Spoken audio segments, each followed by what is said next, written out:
Hello, darling. You ready for sleepy? Oh, it's bedtime, my love. Oh, I see. Not tired. No, that's okay. How about you close your eyes and take some slow, deep breaths and try and relax. See if that helps a little bit, okay? Oh, come on, don't knock it till you try it. Close your eyes, lean back, and relax. Let your body take a break from the stresses of the day. There you go. Just relax. Good job. You like being told you did a good job? Well, I think most people would agree with you there.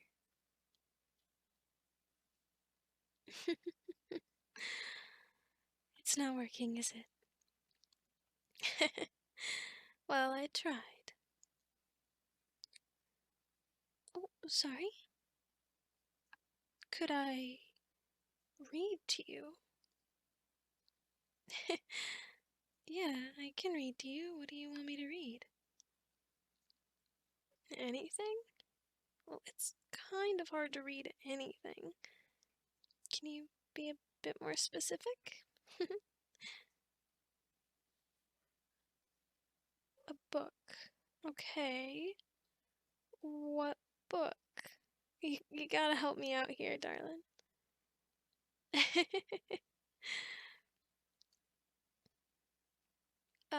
What books do we have? We've got a few that I've written years and years ago. We've got Jurassic Park. I've got the Five Nights at Freddy's movie, or books, not the movies. There's only been one movie. Actually, that was really good when we went and saw it the other day, wasn't it? Well, I really enjoyed it. I think it's weird that you didn't, but that's okay. That's true, you weren't as much of a fan as I was back in the day, but because cute YouTubers were playing it. Oh, so you're gonna play that card, are you now? Right. Well, I'm sorry there wasn't a half-dressed woman in it. Oh, you can't tell me back when Five Nights at Freddy's was big that you didn't care about half-dressed women? Right. Well, actually, it wouldn't surprise me too much. You seem to be, you know, really respectful back then. At least from the little bit that I knew about your life back then and who you were.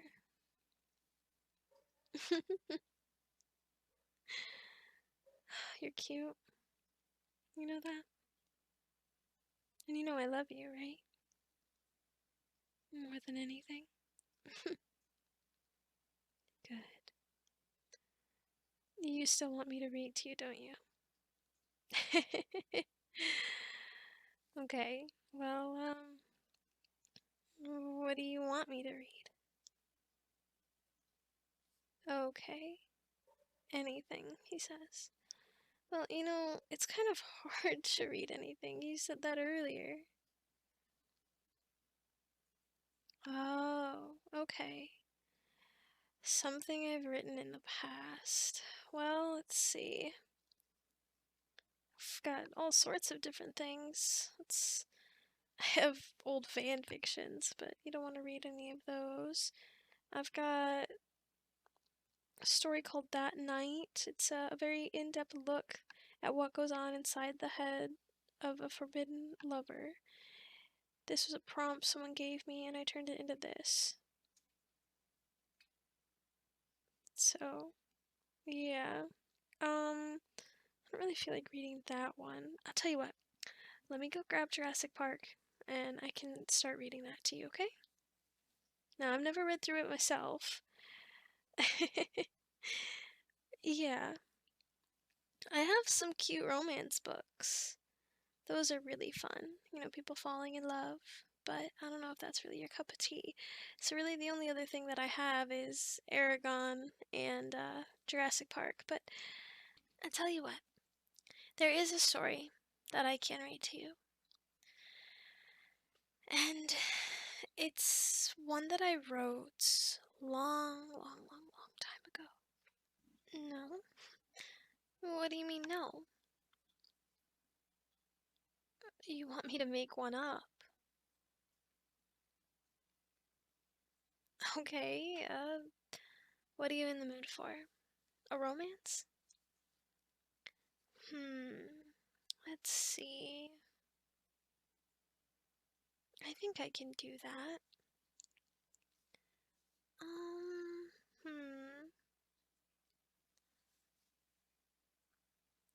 Okay. A long time ago, people were not like us. They were separated into factions. Factions that divided people based off of the number they were born with. Some were born with 2s, and if you were an even number, you got a wondrous place to live. Very few rules, and everyone was happy and well fed and taken care of. But if you had an odd number, like 3 or 1, life wasn't so easy for you. You had to work day in, day out, and fending for yourself was nearly impossible. But people managed. There were hundreds of laws, forcing people every half hour to meet outside of their work and bow, not to anyone in particular, but it was an act that was required of them. So, nobody asked why. They just continued to do it. One day, a young boy, rebellious and wanting free of a world of luxury, wanted to work for once. He wanted to get his hands dirty.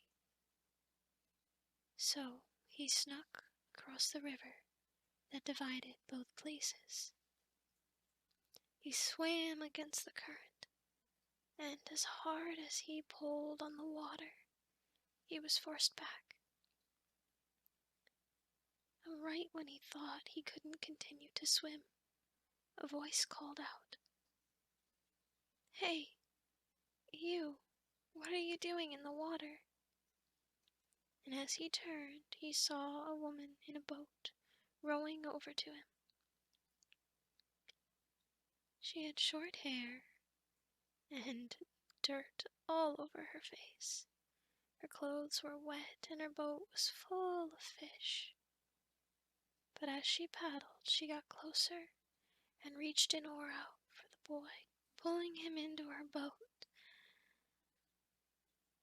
She watched him carefully, noticing the pristine look on his face, how clean he was, and how slim. He was well cared for, so he must have been from the even district. She felt as if she should hate this boy for existing. How dare he be born with an even number instead of an odd one like hers? How dare he get a life of luxury, and she has to scrounge away every day to survive? "Thank you," he said, coughing up a bit of water. Breaking her from her trance, she turned to him. "I may struggle to get by every day, but that doesn't mean I'm not above letting you drown.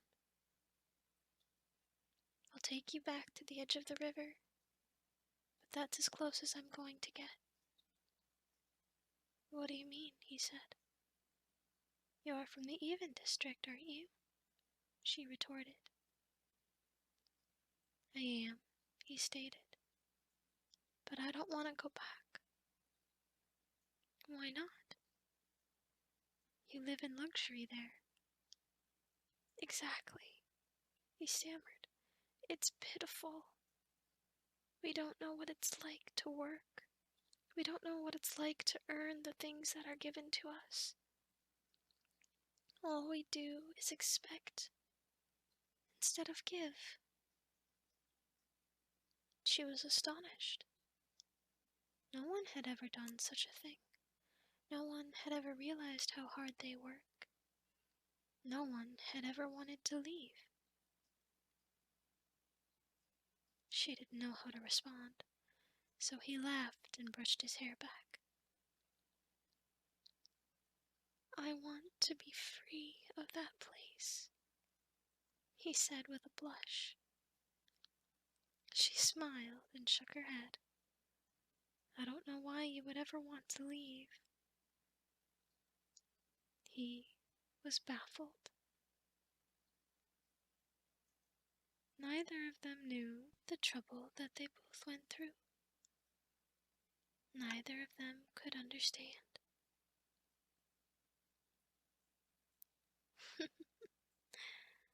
Good story, Annie. I figured you'd fall asleep just like that. You look so precious.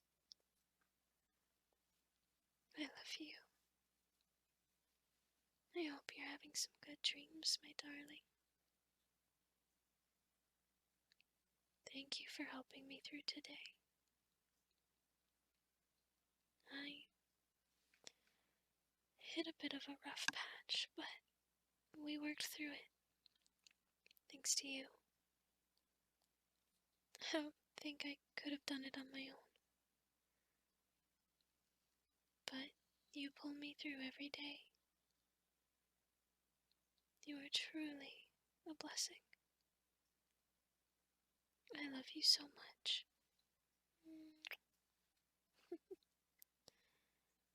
I hope you're sleeping well. You're so warm.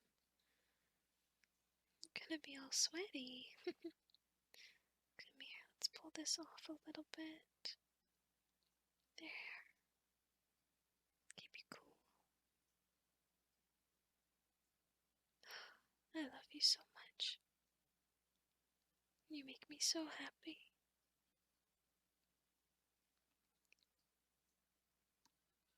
I can't wait to spend the rest of my life with you.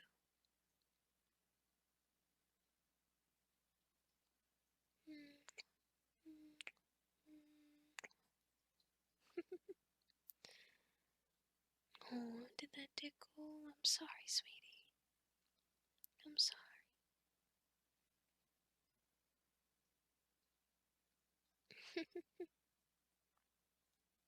Alright, you rest. I'll turn the light off. There we go. And adjust the blankets like so. And just like that, we are snuggled in, prepared for bed. Such a sweet thing. You worked so hard today. Thank you. I don't know where in life I would be without you. Single, I suppose, but still, I'm so incredibly grateful to have you in my life. And I'm so excited to spend tomorrow with you, and the day after, and the day after, and the day after. I'll see you in the morning, my precious.